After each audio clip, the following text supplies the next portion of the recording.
하늘샘교회 어린이 예배 온 친구들을 환영합니다. 손 모으고 우리 하나님께 예배해요. 하나님은 영이시니 예배하는 자가 영과 진리로 예배하지니라. 아멘. 우리 일어나서 신나게 찬양해 볼까요? 하나님 저 왔어요. 신나게 찬양해요.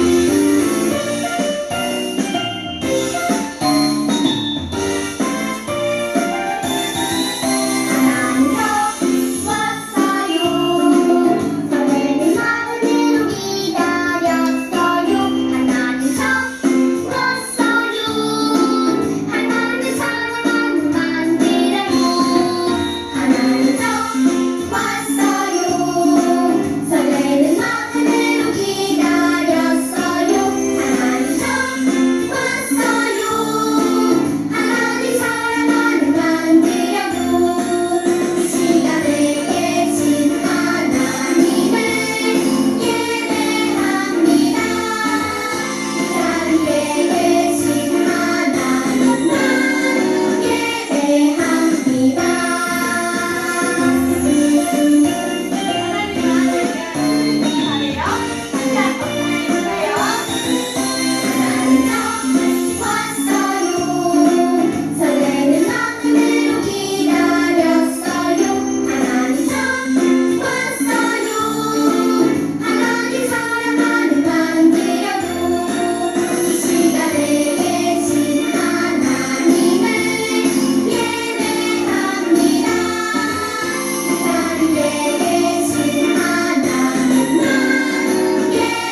고백하겠습니다.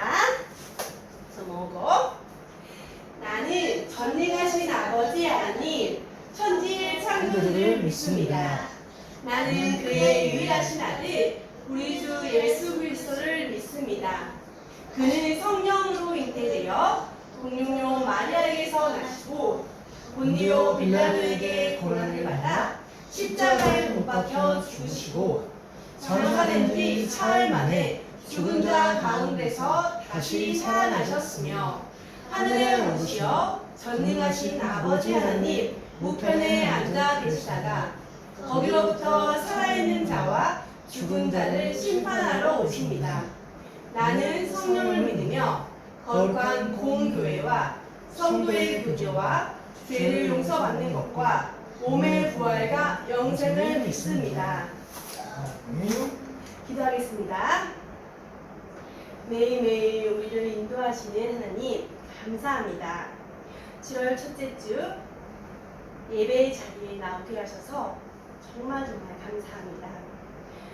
지난 한 주 동안 우리 아이들이 하나님의 말씀대로 살지 않고 자기 욕심대로 자기 마음대로 살았던 모습을 회개하오니 용서해 주시고 이 시간 깨끗한 마음으로 예배할 수 있게 도와주세요. 하나 예수님께서는 우리를 구원하셨습니다. 우리 아이들이 학교에서나 가정에서나 친구들 만날 때 예수님을 씩씩하게 전할 수 있는 복음의 자녀로 자라게 해주세요. 오늘 말씀을 드릴 때 꼭꼭 기억하여서 그 말씀대로 살아가는 어린이가 되게 해주세요. 언제나 우리를 구원하신 예수님의 이름으로 기도합니다. 아멘. 자, 이제 목사님 부르셔서 불러볼까요? 자, 목사님 나와주세요.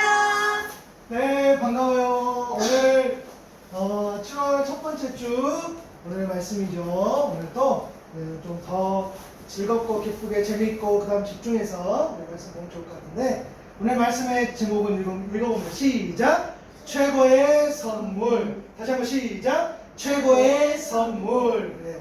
최고의 선물이라는 말씀의 제목인데 오늘 주신 우리 하나님의 말씀은 사도행전 2장 4절 말씀 읽겠습니다. 시작! 그들이 다 성령의 충만함을 받고 성령이 말하게 하심을 따라 다른 언어로 말하기를 시작하니라. 사도행전 2장 4절 말씀. 아멘. 그래서 최고의 선물이라는 말씀을 제목으로 말씀을 한번 보도록 하겠습니다. 여러분 우리 간절하게 뭔가를 이제 기다린 적이 있었느냐라는 질문을 한번 해보고 싶어요. 그쵸? 그래서 지금 순식간에 떠오르는 말씀 맞아요. 선물. 그쵸? 우리가 만약에 엄마 아빠가 혹은 친구들이 선물을 준다고 생각하거나 혹시 선물을 주지 않을까? 아니면 이제 뭔가 오고 있어 라고 생각했을 때에는 정말 간절한 마음으로 기다릴 거야. 그쵸? 내가 원하는 것들. 내년 하원이 나오는 내년 세계선물이 뭘 받고 싶어? 내년 지났으니까. 한국 가는 티켓 오케이? 하원이는? 없어도 괜찮아? 아빠 엄마 있으면 돼? 학교 빼는 거 뭐지? 알았어. 자, 선물은 다음에 논의하는 걸로. 자, 이렇게 선물을 기다리면 되게 좋단 말이야. 오늘 성경을 보니까 예수님의 제자들이 지금 무언가를 간절히 기다리는 그런 장면을 오늘 보게 돼요. 그러면서 중요한 약속. 왜냐면 예수님이 약속하셨단 말이야. 예루살렘 떠나지 말고 내가 너희에게 약속한 것을 보낼 테니 하나님께서 보낼 선물이 있단 말이에요. 예수님이 그렇게 말씀하셨어요. 그것이 바로 따라합니다. 성령님. 맞아요. 성령님을 받을 건데 성령님 오실 텐데 그 성령께서 임하시면 너희들이 엄청난 능력을 받게 되고 그리고 정말 하나님의 사랑으로 온전히 살아갈 수 있을 거야 라는 그 말씀. 그 말씀을 이제 선물로 그 선물을 막 기다리고 있었던 그런 제자들이었어요. 그래서 제자들이 모여서 이렇게 기도하고 있었어요. 맞아요. 제자들이 기도하고 있는데 갑자기 하늘로부터 휙 하는 이 바람들, 마치 이 강한 바람들, 이 소리가 들렸거든요. 처음에는 작은 바람 같은 소리였는데 순식간에 그 소리는 온 집안을, 물론 그림의 표현이 한계는 있겠으나 온 집안을 둘러싸는 그런 일들이 일어났어요. 그렇죠? 그래서 굉장히 소리가 웅장했단 말이에요. 성경은 이 소리를 급하고 강한 바람 같은 소리라고 했단 말이에요. 그렇죠? 그렇게 묘사하는 거야. 정확히 그런 게 아니라 정말 그런 것 같아. 급하고 강한 바람 같은 그런 소리, 쉬, 뭐 이런 소리가 들렸겠죠. 그렇죠? 바람 소리를 듣고 놀란 제자들은 이번에는 더 믿을 수 없는 광경. 갑자기 보니까 불길처럼 여러 갈래로 어떻게 해요?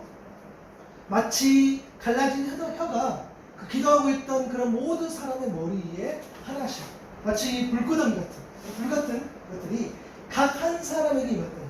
큰 불이 전체로 임하는 게 아니라 각 사람 한 사람 한 사람 한 사람에게 저런 현상이 일어난 것들을 그들이 보게 됐다. 모든 사람들이 놀랐어요. 그런데 가장 큰 놀라운 변화는 뭐냐면 이런 상황을 경험한 각 사람에게 두려움이 사라지고 그리고 어떤 일이 있었냐면 성경에 보니까 그 두려움이 사라지고 너무너무 뜨거운 모습들. 그래서 성경은 그들이 다 성령의 충만함을 받았다는 거예요. 그렇죠? 성령의 충만함을 받았다는 것은 모든 사람에게 똑같은 일이 일어난다는 것은 아니지만 하원이 여기 집중. 똑같은 각 사람에게 성경에 일어났던 그 모든 일이 똑같이 일어난다는 말은 아니에요. 그런데 우리가 살펴볼 것은 먼저 사도행전 2장에 나타나는 그 모습이라는 거야. 그들의 모습을 보니까 성령의 충만함을 다 받았다고 기록했어요. 예수님의 약속대로 최고의 선물인 성령님이 각 사람에게 찾아왔다는 것을 알게 되었어요. 그랬더니 어떤 일이 있었냐면 성령 충만해진 이 제자들의 입에서 다른 나라 말을 하기 시작했다는 거예요. 헐, 배웠는데 아니요. 들어본 것 같은데 아니요. 그렇지 않았지만 성령께서 임하셨을 때에 이 사도행전 2장의 역사를 보니까 그들이 다른 나라의 말, 그러나 혀가 꼬이거나 헛소리하는 뭐 그런 막 술에 취한 듯한 그런 게 아니라 입이 저절로 열면서 한 번도 배워본 적 없었던 그 다른 나라의 말을 하기 시작했다는 거예요. 왜 내가 로마의 말을 하지? 내가 왜 이집트 말을 하지? 내가 왜 이런 나라의 말을 하지? 제자들은 밖으로 나가서 그 열렸던 그 언어로 사람들에게 말을 하기 시작했어요. 또 마침 그날이 유대인의 명절이었단 말이에요. 많은 사람들, 또 수많은 유대인들, 외국인들이 이 소리를 듣고 이렇게 막 몰려왔어. 이게 무슨 일이야? 무슨 일이야? 저 보니까 라온인데? 하몬인데? 이상하다. 그들은 원래 이런 말을 하고 있었는데 이들은 원래 이런 말을 하고서 다른 말을 하고 있네? 라는 것들을 사람들을 보게 돼요. 그리고 제자들을 보면서 저 갈릴리 출신, 저 시골 출신, 어부였는데? 라고 사람들이 말하는 것들을 막 떠든단 말이에요. 근데 어떻게 그런데 우리가 태어난 우리의 고향의 말을 저들이 할 수 있지? 사람들이 이상하게 생겼단 말이에요. 그렇죠? 그러면서 그들은 각 나라의 언어로 무슨 이야기를 했냐? 하나님의 큰일, 하나님께서 예수님을 통해서 우리를 구원하신 놀라운 어떤 그런 사랑, 계획, 그런 일들을 막 이야기하기 시작했어요. 아까 성령 충만에 왔을 때 첫 번째 변화가 뭐였어요? 따라합니다. 두려움이 사라졌어요. 두려움이 사라졌어요. 맞아요. 나오니 사람들 앞에 서면 부끄럽잖아. 그렇잖아. 지금도 부끄럽잖아. 뒷모습만 찍혀도 부끄럽잖아. 그지? 손 이렇게 하지 마. 부끄럽단 말이에요. 그지? 물론 목사님 아빠도 마찬가지야. 목사님도 마찬가지란 말이야. 사람 앞에 늘 쓰고 있지만 부끄러울 때가 많단 말이야. 그런데 성령께서 함께 하셨을 때에 그 두려움이 사라지고 성령께서 주시는 그런 어떤 자신감, 그 자존감, 하나님의 자녀라는, 그렇죠? 하나님의 일을 감당하는 그 모습들, 그것들을 경험하게 된단 말이에요. 그리고 그렇게 이야기해요. 그래서 제자들을 통해서 성령 충만한 그 입술을 통해서 하나님의 일들을 이야기하는 모습들을 보게 돼요. 그런 일들이 일어난 거지. 그런데 사람들은 그랬어. 뭐라고 했다? 사람들이 했단 말이에요. 왜 흥했어? 술에 취했나봐. 횡설수설하는 건 좀 나. 라고 사람들은 그렇게 이야기를 했단 말이에요. 그때 누군가 한 명이 사람들이 모이는 그 상황에서 정답 누굴까요? 베드로는 어떻게 알았지? 안 써졌는데? 오케이. 맞아요. 예수님의 제자였죠. 첫 번째 제자였죠. 베드로가 튀어나옵니다. 그래서 이야기했죠. 저 베드로. 사실은 베드로는 누구였어? 예수님을 몰라요라고 3번이나 거짓말하고 도망쳤던 그 제자였단 말이에요. 그러면 지금은 사람들을 피해 숨어 다니고, 그렇죠? 지금 사람들 사는 게 부끄럽단 말이에요. 왜? 그렇게 자기가 사랑했고, 그렇게 자기가 좋아했고 쫓아다녔던 그 예수님이 너무너무 힘들고 어려울 때, 정작 베드로가 정말 필요할 때 어떻게 했어? 베드로는 예수님을 나는 몰라요. 한 번도 아니고 두 번도 아니고 3번이나 부인했던 사람. 부끄럽고 또 부끄럽고 라고 생각하고 살아했던 그 겁쟁이. 그런데 이제는 다른 사람이 되어 버린 거죠.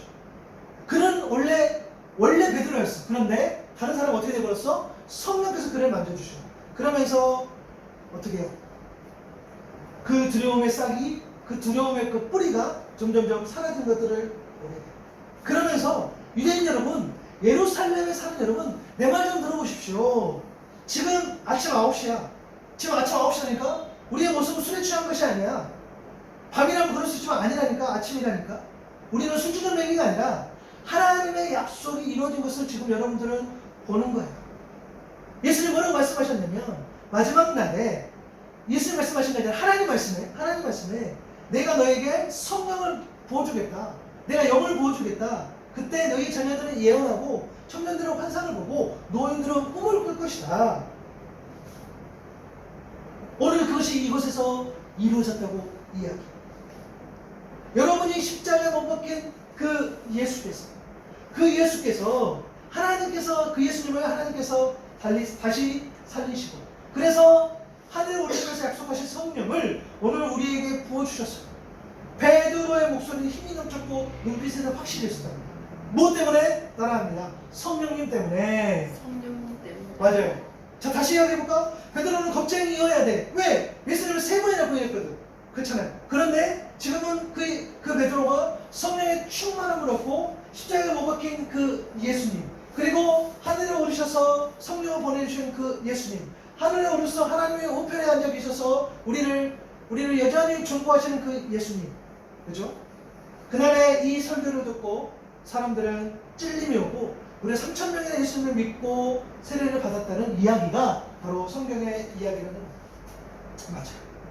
여러분, 제자들이 성령님을 선물로 받은 날은 오순절이라는 어떤 절기였어. 어떤 특정한 날이었단 말이에요. 그렇죠? 유대인들의 명절이었단 말이에요.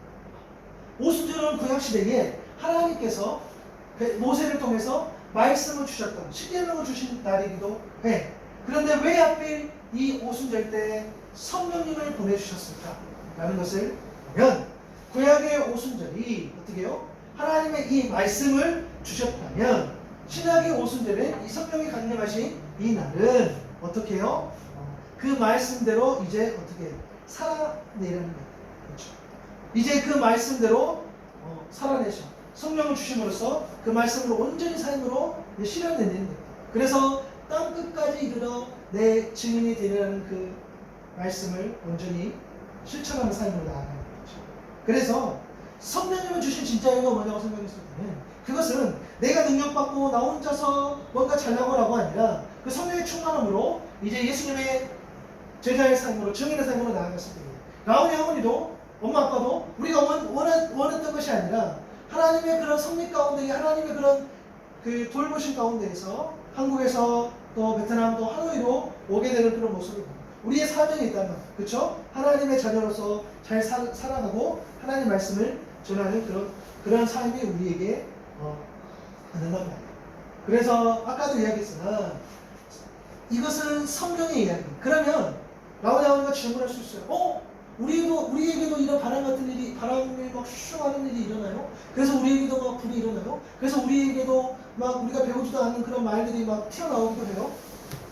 그럴 수 있죠. 그러나 다 그런 게 아니죠. 어떤 사람은 성령께서 그렇게 하실 수도 있으나 대부분의 사람들은 뭐냐면 그 모습이 아니라 오늘 우리가 살아가는 삶의 모습에 맞게끔 그 각 사람에게 성령께서 라온이 맞게, 하온이 맞게, 엄마 맞게, 아빠 맞게 그렇게 성령의 충만함을 주신다는 거예요. 그래 우리는 알 수 없어. 우리가 기도함으로써 그 성령의 충만함을 받음으로써 하나님 성령께서 이끌어 주신 대로 내가 살아간다는 거죠. 그렇죠? 그래서 사도행전 2장의 모습을 우리에게 나타낼 수도 있고 사도행전 2장 모습과는 다르지만 여전히 성령 충만함으로 두려움 없이 하나님 말씀을 전하는 그런 자들로 서게 된다는 거죠. 이제 말씀을 정리하면서 여러분 오늘의 이야기는 사도행전의 2장 이야기를 우리가 나눴지만 수천 년 전 이야기 그 이야기이지만 그 이야기가 머무는 이야기가 아니라 아우니가 살아가는 오늘 이 시대에도 똑같이 우리에게 임하는 그런 이야기입니다. 그렇죠? 그래서 우리는 성령께서 우리를 만져주심에 대해서 늘 어떻게 해요? 기도할 수 있어야 되고 그리고 그 성령의 도우심으로 말미암아 친구들에게도 우리가 어떻게 해요? 말씀을 전할 수 있는 삶으로 살아간다. 그래서 따라합니다. 최고의 선물은 최고의 선물은 성령님. 성령님. 맞아요. 그래서 아우니가 성령님을 만나서 우리 예수님을 인격적으로 만나서 하나님의 사람으로 거듭나서 이제는 라오니의 생각과 하오니의 생각이 있지만 그렇게 살아가는 것이 아니라 하나님 주신 그 마음으로 살아간다. 라오니도 능력이 있고 하오니도 능력이 있지만 진짜 능력의 주인 대신 하나님께서 성령께서 베풀어 주신 그 능력으로 살아갔을 때에 하나님 라오니를 보고 너무너무 귀하다 너무너무 좋다 라고 말씀하신다. 그렇죠? 그래서 이 또 방학 아직 학교에 친구들은 안 만나지만 이 또 방학 동안 또 우리 요즘 성경 시작한 것도 있고 그리고 예배도 오늘 또 예배도 드리겠지만 그 예배를 통해서 더 주님을 만나면서 더 성령의 충만함을 경험할 수 있는 라오니 될 수 있기를 바랍니다. 기도하겠습니다. 하나님 고맙습니다. 오늘 최고의 선물이라는 주제를 가지고 말씀을 나눴습니다. 사도행전 2장의 역사를 보면 예수님께서 선물로 주신 그 성령께서 각 사람을 어떻게 만지셨는지 그리고 그 사람을 통해서 우리 주님께서 무엇을 기대하는지를 오늘 말씀을 통해 알게 되었습니다. 성령께서 오늘 예배하는 우리 한 사람 한 사람을 만져주시기를 소망합니다. 성령께서 우리와 동행하여 주셔서 우리가 온전히 예수님의 사람으로 거듭날 수 있도록 하나님 함께 해주세요. 특별히 라오니 예배하는 가운데에서 또 앞으로 신앙생활하는 데에서 또 하노이 생활하는 데에서 하나님께서 성령으로 더 덧입혀 주시고 그리고 교회에서 또 가정에서 교회에서 그리고 또 학교 생활하는 그런 과정에서 성령의 충만함으로 담대하게 제자의 삶을 살아갈 수 있도록 은혜를 베풀어 주옵소서. 감사합니다. 예수님의 이름으로 기도드립니다. 아멘.